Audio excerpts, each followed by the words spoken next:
એ હાલો, કેમ છો dear students? ગાલાનું paper શરૂ કરીએ એ પહેલા 5 દિવસની અંદર કે 7 દિવસમાં માસ્ટર સોલ્યુશન્સ તમને નજીકની બુક સ્ટોરમાં મળી જશે, જેની અંદર ગાલાના પેપરનું સોલ્યુશન્સ હશે. બીજી વસ્તુ, આપણી ચેનલના જો 3 લાખ સબસ્ક્રાઈબર થઈ ગયા તો હું તમારા માટે લાવું છું નોન સ્ટોપ 12 કલાકનો આખા દિવસનો ગણિતનો લેક્ચર કે જેમાં એક દિવસમાં આખું ગણિત પૂરું કરીશ. નંબર 2, તમારા માટે ગણિત, વિજ્ઞાન, સમાજ, ઇંગ્લિશ, હિન્દી, ગુજરાતીના વન શોટ લેક્ચર આવશે. સંકટ સમયની સાંકળ વિભાગ, એમાં બહુ પ્રોબ્લેમ પડે છે ને, એના માટે અમે સ્પેશિયલ બેચ લઈને આવીએ છીએ, સંકટ સમયની સાંકળ. અને બીજું આગાહી, એની અંદર અમે આઈએમપી આપશું સેક્શન BCDના, જે તમને મળી જશે એક્ઝામના 1 મહિના અગાઉથી. તો હમણાં ચેનલ સબસ્ક્રાઈબ કરો અને જેટલો ઝડપથી આખા ગણિતનો લાઈવ લેક્ચરનો વિડીયો જોતો હોય નોનસ્ટોપ 12 કલાકનો, આટલા ઝડપથી 3 લાખ સબસ્ક્રાઈબર સુધી પહોંચાડી દો. ટાટા. નમસ્કાર વિદ્યાર્થી મિત્રો, મજામાં બધા? તો આજે આપણે લઈને આવી ગયા છીએ ગાલા 2026 વિષય વિજ્ઞાન, એનો પ્રશ્નપત્ર બીજો અને એનો વિભાગ એ, બરાબર ને? સરસ મજાનો આ પ્રશ્નપત્રના દરેક પ્રશ્નો આપણે સમજવાના છીએ, એ પ્રશ્નને સમજવાના છીએ, એની આજુબાજુના કન્સેપ્ટને પણ સમજવાના છીએ. તો શરૂ કરી દઈએ આપણો પેપર. એમાં પ્રશ્ન નંબર 1, પ્રોપેનોનમાં કયો ક્રિયાશીલ સમૂહ આવેલો છે?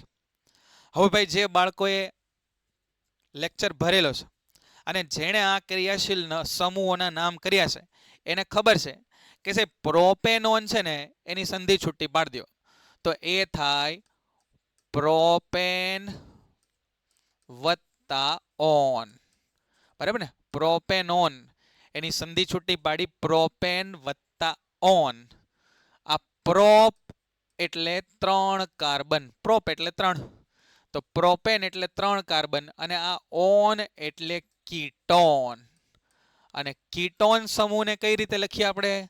તો કે સાહેબ આમ લખીએ, bond C double bond O અને બોન્ડ. તો આપણો આન્સર થયો સી ડબલ બોન્ડ ઓ, એટલે કે કીટોન ક્રિયાશીલ સમૂહ આવેલો છે. નીચેનામાંથી કયો કૃત્રિમ સૂચક છે? સૂચક કોને કહેવાય? તો કે જે એસિડ અને બેઝની હાજરી દર્શાવે એને આપણે સૂચક નામ આપ્યું. તો નીચેનામાંથી કયો છે એ કૃત્રિમ સૂચક છે? તો ભાઈ હળદર, એ તો હળદર આપણને ખબર છે કુદરતી છે. લિટમસ એ પણ કુદરતી સૂચક છે. ડુંગળી એ પણ કુદરતી છે. પણ ફિનોલ્ફથેલિન, જુઓ નામ વાંચીને તમને ખબર પડી જાય, ફિનોલ્ફથેલિન. આ લિટમસ તમને એવું થાય કે એ કૃત્રિમ હશે, પણ લિટમસ કૃત્રિમ નથી, એ કુદરતી છે, બરાબર? તો અહીંયા આપણો જવાબ થયો ફિનોલ્ફથેલિન. 5, 10 અને 15 ઓહમના 3 અવરોધને સમાંતરમાં જોડતા સમતુલ્ય અવરોધ કેટલો થાય? તો ભાઈ શ્રેણી સમાંતર જોડાણની લાક્ષણિકતાઓ તમને જો યાદ હોય તો તમને ખબર પડી જાય કે સાહેબ શ્રેણીમાં છે ને એ વધુમાં વધુ એટલે કે મોટામાં મોટા અવરોધ કરતા વધુ, મોટામાં મોટા અવરોધ કરતા વધુ સમતુલ્ય અવરોધ મળે. અને સમાંતરમાં શું મળે બેટા? સમાંતરમાં સમતુલ્ય અવરોધ શું મળે? તો કે નાનામાં નાના કરતા પણ ઓછો, નાનામાં નાનાથી પણ ઓછો. એટલે ભાઈ તમારે કેલ્ક્યુલેટ કરવાની જરૂર નથી. આવા પ્રશ્નોમાં તમારે ગણતરી કાંઈ કરવાની જરૂર નથી. તમારે જોવાનું છે 5, 10 અને 15, એમાંથી સૌથી નાનું કોણ? તો કે સાહેબ 5. અને તો અવરોધ કેટલો મળે? તો કે સાહેબ 5 થી પણ ઓછો, એટલે 5 થી નાનો મળે. સમજી ગયા? બોલો, આ જ જગ્યાએ એવો પ્રશ્ન પૂછ્યો હતો કે આને જો સમાંતરના બદલે શ્રેણીમાં જોડવામાં આવે તો અવરોધ કેટલો મળે? તો કે તો મોટામાં મોટો અવરોધ કેટલો? 15. તો 15 થી પણ વધારે મળત, બરાબર? પણ આ ઓપ્શન કદાચ એમાં સેટ ન પણ થાય, થઈ જશે. શ્રેણીમાં કેટલો થાય? 15, 15 ને 10 35, 35 ને 5 40, બરાબર? તો 40 અવરોધ થાય પણ શ્રેણીમાં હોય તો. રેપિડ રિવિઝન બેચ આપણી શરૂ થવા જઈ રહી છે, એનો વિડીયો પણ ટૂંક સમયમાં તમને મળી જશે અથવા મળી ગયો હશે, બરાબર? ચાલો આગળ વધીએ પ્રશ્નમાં. પ્રકાશ સંશ્લેષણની ક્રિયાનું સમીકરણ સાચું બનાવવા માટે નીચેનામાંથી કયો વિકલ્પ સાચો છે? તો કે ભાઈ કાર્બન ડાયોક્સાઇડ અને પાણી એ મળીને આપણને શું આપે બેટા? તો કે એ આપે સાહેબ આપણને ગ્લુકોઝ ઓક્સિજન અને પાણી. તો અહીંયાથી ગ્લુકોઝ તમને ક્યાં દેખાય છે? આ રહ્યું સાહેબ C6H12O6, તો ગ્લુકોઝ મળે. બરાબર, આ સમીકરણ બધા ઘણા બધા પ્રશ્નોમાં તમે લખી શકશો. કાર્બન ડાયોક્સાઇડ અને પાણી એ સૂર્યપ્રકાશ અને ક્લોરોફિલની હાજરીમાં શું આપે? ગ્લુકોઝ, ઓક્સિજન અને પાણી આપે. ચાલો, મહેશ પાસે કાગળ સળગાવવા માટે માચિસ નથી, તો આ કાગળ સળગાવવા માટે એ શેનો ઉપયોગ કરી શકે? અને દિવસની કન્ડિશન આપી લે છે. ટૂંકમાં એવું કહેવા માંગે છે કે ભાઈ તડકો છે, તડકો છે. તમે બધાએ એક પ્રયોગ કરેલો છે કે બિલોરી કાચથી સૂર્યપ્રકાશના કિરણોને કેન્દ્રિત કરી અને રૂને કે દિવાસળીને કે પછી ચામડીને બાળી હશે. આ પ્રયોગ બધાએ કર્યા છે. તો આ વસ્તુ કોનાથી થઈ શકે? તો કે સાહેબ બહિર્ગોળ લેન્સથી થઈ શકે. હવે ભાઈ એક ઓપ્શન અહીંયા એવો થઈ શકે કે અંતર્ગોળ અરીસો પણ આ કામ કરી શકે. અંતર્ગોળ અરીસો પણ આ કામ કરી શકે, પણ આપણે જવાબ અહીંયા રાખ્યો બહિર્ગોળ લેન્સ. કારણ કે મોટા ભાગે કિરણોને એકત્રિત કરવાનું કામ આપણે બહિર્ગોળ લેન્સ વડે કરતા હોઈએ, પણ ટેકનિકલી અંતર્ગોળ અરીસા વડે પણ એ કામ થતું હોય છે. સમજાઈ ગયું? ચાલો, સામાન્ય દ્રષ્ટિ ધરાવતી પુખ્ત વયની વ્યક્તિ માટે સ્પષ્ટ દ્રષ્ટિ અંતર કેટલું છે? તો યાદ રાખો 25 સેન્ટીમીટર. 25 સેન્ટીમીટર સ્પષ્ટ દ્રષ્ટિ અંતર કેટલું છે? 25 સેન્ટીમીટર છે. બજારમાં મળતા અથાણામાં સંરક્ષક તરીકે કોણ હોય? તો કે ભાઈ સંરક્ષક તરીકે તો સાહેબ વિનેગર હોય. તો વિનેગર એટલે શું થાય સાહેબ? તો કે વિનેગર એટલે પાણીમાં 5 થી 8% બનાવેલું એસિટિક એસિડનું દ્રાવણ. બરાબર, પાણીમાં 5 થી 8% એસિટિક એસિડના દ્રાવણને આપણે શું નામ આપ્યું? વિનેગર.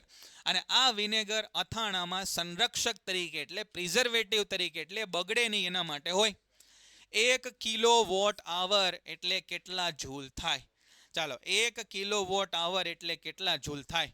તમે ગોખી નાખો તોય વાંધો નહીં કે સાહેબ 3.6 × 10⁶ થાય. પણ જો થોડી ઘણી ગણતરી સમજીએ તો એ વધારે સારું કહેવાય. 1 કિલોવોટ આવર સમજો, આ 1 ની જગ્યાએ લખો 1.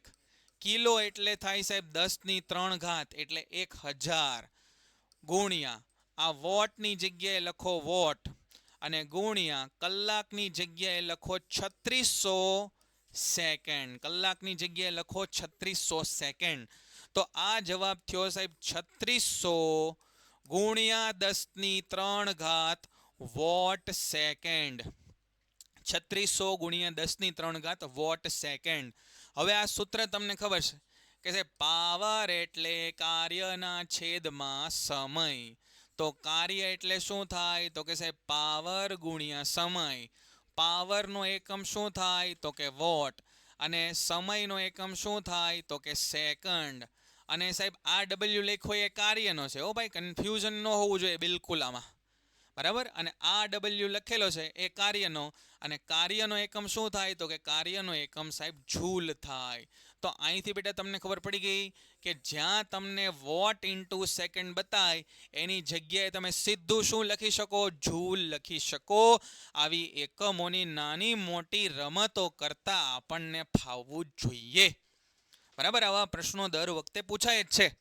ચાલો, તો આમ તો આ જવાબ આવી ગયો, પણ સાહેબ આપણે અહીંયા આ પ્રમાણેના જવાબમાં ગોઠવવું પડે. તો સાંભળો ભાઈ, આ 3600 છે ને 3600, એમાં અહીંયા આગળ પોઈન્ટ કહેવાય. આ પોઈન્ટને હું લઈ જાઉં છું 1 2 3.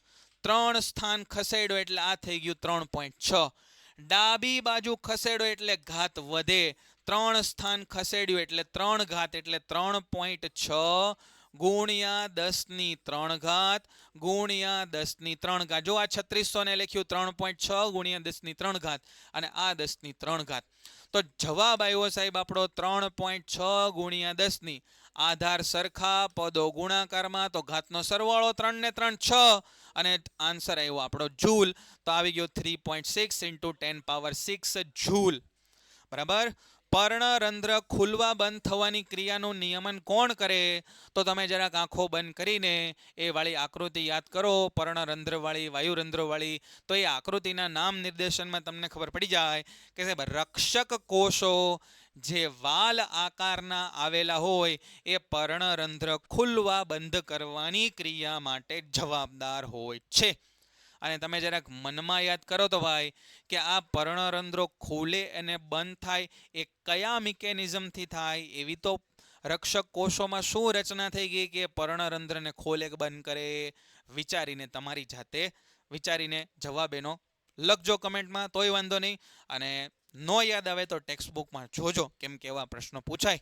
ચાલો, આનુવંશિકતાનો અભ્યાસના વ્યવસ્થિત પ્રયોગો સૌથી પહેલા કોણે કર્યા? તો કે ભાઈ મોર્ગન. એવા વૈજ્ઞાનિકનું તો મેં નામ નથી સાંભળ્યું. ડાર્વિન, એનું નામ તો આપણે સાંભળ્યું છે, પણ એનું કાંઈ આપણે ભણવાનું હજી આવતું નથી 10મામાં. મેન્ડલનું નામ આપણે સાંભળ્યું છે. એ બિચારાએ મોનેસ્ટ્રીમાં રહીને બધા પ્રયોગો કરેલા. તો આનુવંશિકતાનો અભ્યાસ કોણે કર્યો? મેન્ડલ નામના વૈજ્ઞાનિકે કર્યો. અને કયા છોડ ઉપર કર્યો તો? કયા છોડ ઉપર કર્યો તો? બોલો, વટાણાના છોડ ઉપર, બરાબર ને? ચાલો ત્યારે લેન્સના પાવરનો એકમ જણાવો. લેન્સનો પાવર ખાલી વિદ્યુત પાવરની વાત નથી. લેન્સના પાવરનો એકમ શું થાય? ડાયોપ્ટર થાય. આ બે એકમો વિદ્યુત સાથે સંકળાયેલા છે. જ્યારે આ ડાયોપ્ટર એકમ છે એ લેન્સ સાથે, પ્રકાશીય ઘટના સાથે સંકળાયેલો છે. બોલો, મનમાં મને યાદ કરીને કહો તો કે લેન્સનો પાવર માપવાના સાધનને શું કહેવાય? એનું નામ આ ડાયોપ્ટરની જેવું જ છે. બોલો, સીસુ અને કલાઈની મિશ્ર ધાતુ કઈ છે? સીસુ અને કલાઈની મિશ્ર ધાતુ છે સાહેબ સોલ્ડર. તો આવી મિશ્ર ધાતુઓ ઘણી બધી આપણને આપેલી છે, એમાંથી એકાદી પૂછાઈ જાય એટલે આપણે યાદ રાખી લેવાની. ચાલો, મિશ્ર ધાતુ સોલ્ડરનું ગલનબિંદુ ઊંચું હોય? ના ભાઈ ના. સોલ્ડરને આપણે ફટાફટ પીગાળવાની હોય, એટલા માટે એનું ગલનબિંદુ નીચું રાખવું પડે. કદાચ ઇલેક્ટ્રોનિકની દુકાને તમે ગયા હોય, ત્યાં આગળ પેલો સળિયો ગરમ કરી અને તારને સાંતા કે સર્કિટને રિપેર કરતા તમે જોયા હશે. એ સોલ્ડરની અહીંયા વાત છે. પુરુષમાં વાય રંગસૂત્ર સામાન્ય આકારનું અને એક્સ રંગસૂત્ર નાનું હોય. એવું હોય ભાઈ, એવું હોય. આ રીતનું જે રંગસૂત્ર હોય સામાન્ય આકારનું, એને શું નામ આપે? એક્સ. અને આ રીતે જે રંગસૂત્ર હોય એને શું નામ આપે? વાય. તો સામાન્ય રંગસૂત્ર, સામાન્ય આકારના રંગસૂત્રને આપણે શું નામ આપ્યું? એક્સ. તો આપણું આ વિધાન થશે ખોટું. વાંચો ધ્યાનથી. પુરુષમાં વાય રંગસૂત્ર સામાન્ય આકારનું હોય? ના ના, વાય રંગસૂત્ર તો છે એ સામાન્ય આકારનું હોતું નથી. એ થોડું અપૂર્ણ હોય અને બાકીના બધા છે એ પૂર્ણ રૂપે હોય. લાલ રંગના પ્રકાશની તરંગ લંબાઈ ભૂરા પ્રકાશની તરંગ લંબાઈ કરતાં 1.8 ગણી હોય? હા ભાઈ હા, લખેલું છે, પુસ્તકમાં આપેલું છે, પહેલો જ પેરેગ્રાફ લખેલો છે, બરાબર? તો લાલ રંગના પ્રકાશની તરંગ લંબાઈ, લેમ્ડા ઓફ લાલ, હે ને? તરંગ લંબાઈને શું કહેવાય? લેમ્ડા વડે દર્શાવે ને? તો એ કેટલી હોય? તો કે 1.8 ટાઈમ્સ ઓફ લેમ્ડા ઓફ ભૂરો, બરાબર? ભૂરા કરતા 1.8 ગણી હોય, હે ને? આવું સમજો તમે કે લાલ રંગ જો આ પ્રમાણે હોય તો ભૂરો રંગ આ પ્રમાણે હોય. એ રીતે જો દ્રાવણની pH નું મૂલ્ય 7 થી 14 તરફ વધે, એનો મતલબ દ્રાવણ કેવું થયું? એનો મતલબ દ્રાવણ છે બેઝિક થયું. તો દ્રાવણમાં H+ આયનની સાંદ્રતામાં ઘટાડો થાય. દ્રાવણમાં H+ આયનની સાંદ્રતા ઘટે તો વાત બિલકુલ સાચી છે. બેઝિક દ્રાવણમાં H+ ની સાંદ્રતા ઘટવી જ જોઈએ. ચાલો, અહીં સુધી બધાને ક્લિયર છે? બરાબર, અહીં સુધી બધાને ખ્યાલ આવી ગયો છે. આગળ જોઈએ રેપિડ રિવિઝન બેચ, એનો વિડીયો મૂકી દીધો છે, બધાએ જોઈએ જ લેવાનો છે. એની અંદર દરેક પ્રશ્નો તમારા છે એનું સમાધાન આપણે સૂચવેલું છે. અને હવે આવી ગયા આપણે માગ્યા મુજબના ઉત્તર ઉપર. તમારી અને બધા પાસે અને મારી પાસે બધા પાસે મગજ છે. એનો ઉપયોગ કોણ કરે છે કે નહીં એ મને નથી ખબર, પણ મગજ આપણને ભગવાને આપેલું છે. તો ભાઈ મગજની અંદર સમસ્થિતિ અને સંતુલન જાળવવાનું કામ કોણ કરે? તો કે અનુમસ્તિષ્ક કરે. જે અહીંયા આવેલું હોય અનુમસ્તિષ્ક, બરાબર ને? એટલા માટે જે લોકો દારૂ પીવે લથડિયા ખાતા હોય ને, કેમ કે એના અનુમસ્તિષ્કમાં સંતુલન બરાબર રહે નહીં. લક્ષણોનું એક પેઢીમાંથી બીજી પેઢીમાં સાતત્ય, એટલે એક પેઢીમાંથી બીજી પેઢીમાં લક્ષણો જાય ને શું કહેવાય? આનુવંશિકતા. ટૂંકમાં સાદી ભાષામાં જેને આપણે વારસાગત કહીએ ને ભાઈ, એને આપણે વિજ્ઞાનના શબ્દોમાં શું કીધું? આનુવંશિકતા. નીચેનામાંથી ખોટી જોડ શોધી કાઢો. તો ભાઈ નેત્રમણીના આંખનો લેન્સ કહેવાય? હા ભાઈ હા કહેવાય. નેત્રપટલ એટલે આંખનો પડદો કહેવાય? હા ભાઈ હા કહેવાય. સિલિયરી સ્નાયુનો ધંધો શું છે? કીકીને નાની મોટી કરવાનું છે. સિલિયરી સ્નાયુઓ કીકીને નાની મોટી કરે નહીં. તો આ આપણી જોડ છે એ ખોટી. સિલિયરી સ્નાયુઓનું કામ કીકીને નાનું મોટું કરવાનું નથી. તો પછી સિલિયરી સ્નાયુઓ કોને નાના મોટા કરે? કયો ભાગ છે આંખનો જેને નાનો મોટો કરે? તમે વિચારીને કહેજો ભાઈ, બરાબર ને? ચાલો ત્યારે પરાવર્તી ક્રિયાઓ બોલો. કોણ સંકળાયેલું હોય પરાવર્તી ક્રિયા હારે? કરોડરજ્જુ સંકળાયેલી હોય. અનૈચ્છિક ક્રિયાઓનું સંચાલન કોણ કરે ભાઈ? લંબ મજ્જા કરે, બરાબર ને? અનૈચ્છિક ક્રિયાઓનું સંચાલન લંબ મજ્જા દ્વારા થાય. અગ્રમગજ તો છે એ મુખ્ય વિચારવા વાળો ભાગ છે આપણો. દ્વિતીય પોષક સ્તર. દ્વિતીય પોષક સ્તર કોને કહેવાય? તો કે દ્વિતીય પોષક સ્તરમાં શું આવશે? તૃતીય ઉપભોગી, દ્વિતીય ઉપભોગી કે પ્રાથમિક ઉપભોગી? તો કે ભાઈ આવશે પ્રાથમિક ઉપભોગી. તૃતીય પોષક સ્તર કોને કહેવાય? તૃતીય પોષક સ્તર તો એની અંદર આવશે દ્વિતીય ઉપભોગી. સમજાય ને તમને? બરાબર. કઈ રીતે આપણે જોઈએ? તો કે પહેલા કોણ હોય સાહેબ? તો કે પહેલા હોય ઉત્પાદકો. ઉત્પાદકો પછી કોણ આવે? ઉત્પાદકો એટલે કોણ? તો કે પ્રથમ પોષક સ્તર. પ્રથમ પોષક સ્તર. ઉત્પાદકો એની ઉપર કઈ આવે? તો કે તૃણાહારી. તૃણાહારી. આ તૃણાહારીને શું કહીએ આપણે? દ્વિતીય પોષક સ્તર. દ્વિતીય પોષક સ્તર, બરાબર. તો પ્રાથમિક ઉપભોગીઓ, આને બીજું નામ આપણે આપ્યું પ્રાથમિક ઉપભોગીઓ. પ્રાથમિક ઉપભોગીઓ, બરાબર. તો આ પ્રાથમિક ઉપભોગીઓ, પ્રાથમિક ઉપભોગીઓ એટલે તૃણાહારી, એ દ્વિતીય પોષક સ્તરમાં છે, બરાબર. અને એની ઉપર તૃતીય પોષક સ્તર, એની અંદર નાના માંસાહારી એનો સમાવેશ આપણે કરીએ છીએ, બરાબર. નાના માંસાહારી, અને એને આપણે કીધું તૃતીય પોષક સ્તર. તૃતીય પોષક સ્તર. યાદ રાખવા માટે તમે એવું કરો, જો કે પોષક સ્તર હોય ને એ ક્રમમાં ચાલે, 1 2 3 4. અને આ ઉપભોગીય હોય ને એની કરતાં એક ક્રમ ઓછો. આ દ્વિતીય હોય તો આ પ્રાથમિક, આ તૃતીય હોય તો આ દ્વિતીય, બરાબર ને?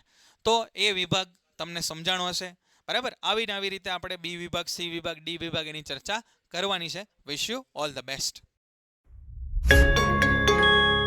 Painted Painless Learning.